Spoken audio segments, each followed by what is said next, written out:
खुद को जाना जरूरी है।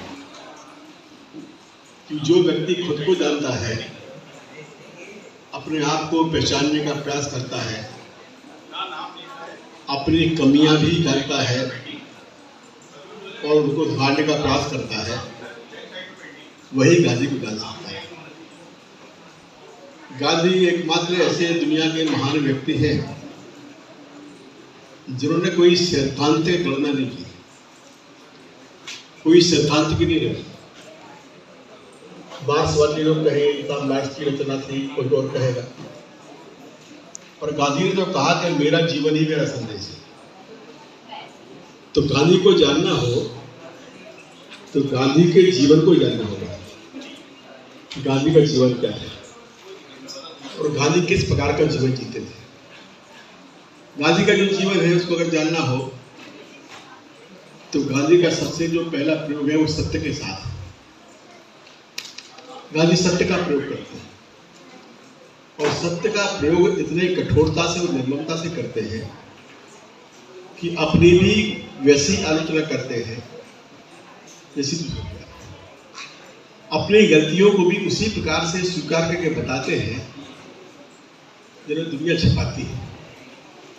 तो गांधी एक ऐसे सत्य है जो निर्मम भी है, पर जिनमें कोई किसी भी प्रकार की जरा भी कोई मिलावट या आदि कोई चीज नहीं। गांधी ने अपने जीवन में प्रकृति के लिए बचाने के लिए, मितव्ययिता के लिए और सत्य के प्रयोग के लिए कई प्रकार के अपने कार्यक्रमों से, अपने कामों से आदर्श उपस्थित किए हैं। अब मैं 2-3 घटनाएं आपको सुनाऊंगा ताकि बच्चों को घटनाएं याद रहे और बच्चे थोड़ी देर इधर भी सुनो जरा। देखो आप लोग बात करोगे तो सुना नहीं पाएंगे, तुम कैसे गांधी को जानोगे। सब बच्चे थोड़ा एक मिनट रुक जाओ, है ना। गांधी का मतलब क्या है इसको जरा समझ लेना। अपने घर में जब आप लोग खाना खाते हो तो कभी कभी माँ क्या करती है कि बेटे को ज्यादा खिला देती है और बेटी को थोड़ा कम देती है। अरे कहती नहीं भैया को पहले दो, भैया को पहले खिला। एक दिन महात्मा गांधी की पत्नी कस्तूरबा ने अपने बेटे के लिए कुछ घी दे दिया, जबकि आश्रम में घी खाने के ऊपर प्रतिबंध था, इसलिए कि वो खर्च में की सीमा में नहीं आता है। गांधी ने तय किया था कि एक व्यक्ति के ऊपर 6 पैसे खर्च होंगे। तो जो उनकी शाम की प्रार्थना सभा होती थी, प्रार्थना सभा में एक बच्चे ने उसे कहा कि कस्तूरबा ने हमारे साथ भेदभाव किया है। तो गांधी ने कहा कि कस्तूरबा का जो अपराध है एक बच्चे के प्रति नहीं है, ये सारे समाज और देश के प्रति अपराध है। और उन्होंने कहा कि जब तक आप हाथ जोड़ के माफी नहीं मांगोगे कभी सार्वजनिक रूप से, तो फिर हम उपवास करने को विवश होगा। और उस जमाने के अखबारों में महात्मा गांधी की पत्नी का कस्तूरबा का फोटो छपा हाथ जोड़ के कि मैं देश से माफी मांगती हूँ कि मैंने अपने बच्चे में और दूसरे के बच्चे में फर्क किया है। तो गांधी को जानना हो तो ये तय करना पड़ेगा कि हम अपने में और दूसरे में फर्क नहीं करेंगे। अब आप लोग जैसे भी ये चित्र बना रहे हैं, इसको कागज के ऊपर बनाएंगे। अब मान लो गांधी जी आज होते तो क्या करें। गांधी होते तो हमको भी गुस्सा होते और नामदेव भी गुस्सा होते। वो कहते हैं कि कला का मतलब क्या है। कला का मतलब अच्छी चीज को बर्बाद करना नहीं है, बल्कि बर्बाद चीज को सुंदर बनाना है। बहुत बढ़िया। और उन्होंने एक कला के प्रति नई दृष्टि दी, एक नया प्रकार का सोच दिया। गांधी का ये कलात्मक सोच है वो अलग प्रकार का। और छोटे छोटे सामान का कैसा इस्तेमाल करते थे। हिंदुस्तान का जो वायसराय, आखिरी वायसराय करके आए थे माउंटबेटन, वो जब हिंदुस्तान आए तो गांधी से मिलना चाहते थे। तो जिस दिन गांधी से उनकी मुलाकात का समय तय हुआ उस दिन गांधी का उपवास था और मौन था। उस दिन गांधी मौन रखते हुए बोलते थे। तो जब चर्चा हुई तो उन्होंने भी बात कही।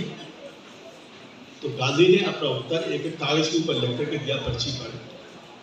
उसके पीछे कुछ और लिखा हुआ था, उसी के एक तरफ यानी कागज के एक टुकड़े का भी इस्तेमाल, एक टुकड़ा तो छोड़िए, टुकड़े का इस तरफ का भी इस्तेमाल।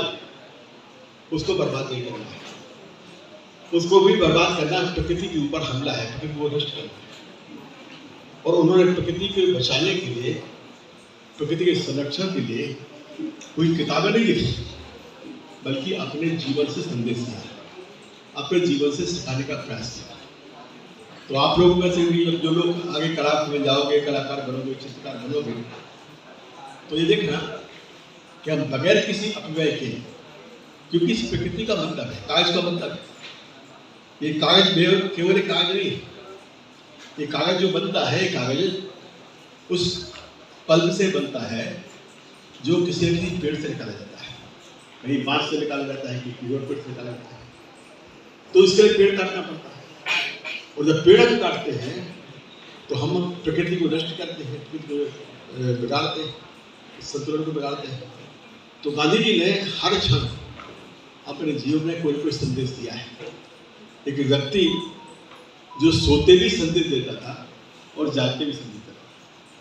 सोते से समय हमने कहा कि गांधी की नींद एक प्रकार से अद्भुत थी। गांधी को सोने में कोई विलंब नहीं लगता था। अब हम सब देखें, बच्चे लोग तो शायद जल्दी सो जाते हो, पता नहीं पड़ा, हमारी शिक्षाएं हैं। अब आपको जब सोने जाते हो तो थोड़ी देर लेटते हुए पढ़ते हैं, कुछ पढ़ने लगते हैं, कुछ करते हैं, कोई नींद आ जाए। पर गांधी ने नींद को एक प्रकार से अपने नियंत्रण में लिया था। वो जब चाहते थे तब सो जाते थे, और जब चाहते थे तब उठ जाते थे। एक हमारे देश के समाजवादी नेता थे डॉक्टर राम मनोहर लोहिया, जिनको मैं बहुत मानता भी हूँ, गांधी के बाद उनको मानता हूँ। तो उनको गांधी जी ने मिलने को बुलाया। वो थोड़ा देर से पहुंच पाए। देर से पहुंचे तो गांधी के सोने का समय गांधी सो गए थे। अब गांधी को उसी पर एक बात कहना थी। उस जमाने में लोहिया सिगरेट पीते थे और ये गांधी को मालूम पड़ा। तो गांधी को ये कहना था कि तुम सिगरेट बंद करो। तो लोहिया ने देखा कि रात को करीब 1 या 1:30 बजे बापू उठे और हमसे बोले, राम मनोहर तुम सिगरेट नहीं छोड़ सकते। तो बोले हमने कहा छोड़ सकते हैं। तो गांधी जी सोए, ये कुछ हो ही नहीं। तो ये थे गांधी। गांधी का संदेश है जीवन को एक अलग प्रकार से जीने का संदेश है। गांधी का संदेश है अपने जीवन को कैसे समाज के लिए अनुकूल बनाए, इसका संदेश है। और आज जो हम इस दुनिया को देख रहे हैं, अभी कल परसों से नेपाल में जो हो रहा है, उससे पहले बांग्लादेश में हुआ, श्रीलंका में हुआ, इंडोनेशिया में हुआ और अनेक जगह हुआ। आज गांधी की याद आती है। इस सारे पूरे भूभाग में एक ही देश बचा है जहां पर हिंसा नहीं है, जहां पर आज भी लोग अपने मत से बदलाव करके एक व्यवस्था बनाते हैं। ये गांधी का संदेश है, ये गांधी की अहिंसा है। अगर हिंदुस्तान में अहिंसा का बदलाव नहीं होता तो क्या हमारे यहाँ भी सेना आती, हिंसा होती, गोलियां चलती, क्या होता? तो गांधी का जीवन, गांधी का संदेश है। हमको कहा था हमारे अंकित जी ने कि 15 मिनट रहना है, 14 मिनट हो गए हैं। मैं अपनी बात समाप्त करता हूँ। आपसे धन्यवाद।